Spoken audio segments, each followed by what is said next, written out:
Welcome to another episode of Flavor Judge, where I, just for the fun of it, examine a magic card and judge whether or not— Wait, what?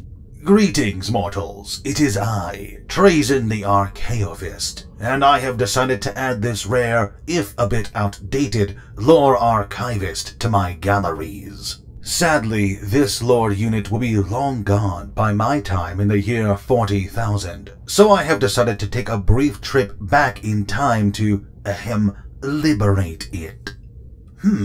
It appears that this lore reciter was working on a project involving the Lychguard, a unit I am all too familiar with, and examining their representation in some 21st century card game. What providence! Allow my most humble self to illuminate you, dear viewers, as to the nature of this most elite unit. Unlike your typical Necron warriors, the Lychguards are soldiers of both nobility and prestige, and are primary choices as bodyguards for the majority of my fellow overlords. The Lychguard warriors are equipped with armor typically reserved for the most noble members of their respective dynasty, and are equipped with some of the most powerful handheld armaments. Like all Necron warriors, they are both robust and efficient, serving their task as living shields well.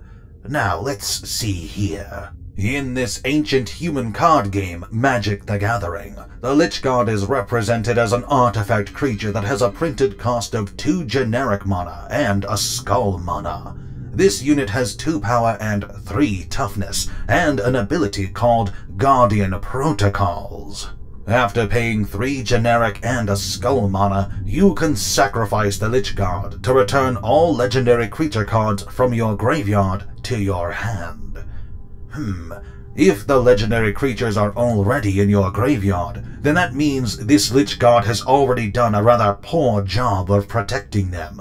This unit is an embarrassment to its dynasty. Furthermore, I can see that this Lychguard is equipped with both a hyperphase sword and a dispersion shield. These armaments should make the Lychguard possess both a virtually unstoppable attack and a far more robust defense than 3. But I suppose if this unit has allowed its overlord to perish, the failure of proper stat allocation seems inconsequential in comparison. Perhaps if this Lychguard unit had some sort of effect that prevented the destruction of a legendary creature, rather than simply sacrificing itself to rescue one that has already died, it would be adequate for use in my army. Unfortunately, it fails utterly to be the stalwart defender it was meant to be, and therefore I can only recommend a flavor fail. Perhaps its living metal carapace can be repurposed into something more useful. That's really all the time I have for today. Now I'll be taking this lore unit for display in my...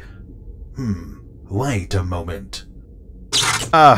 What? Pardon me. Is your name Simon by any chance? What? No, I'm... my mistake. Pardon me. I have to go retrieve a real lore expert. What the fuck?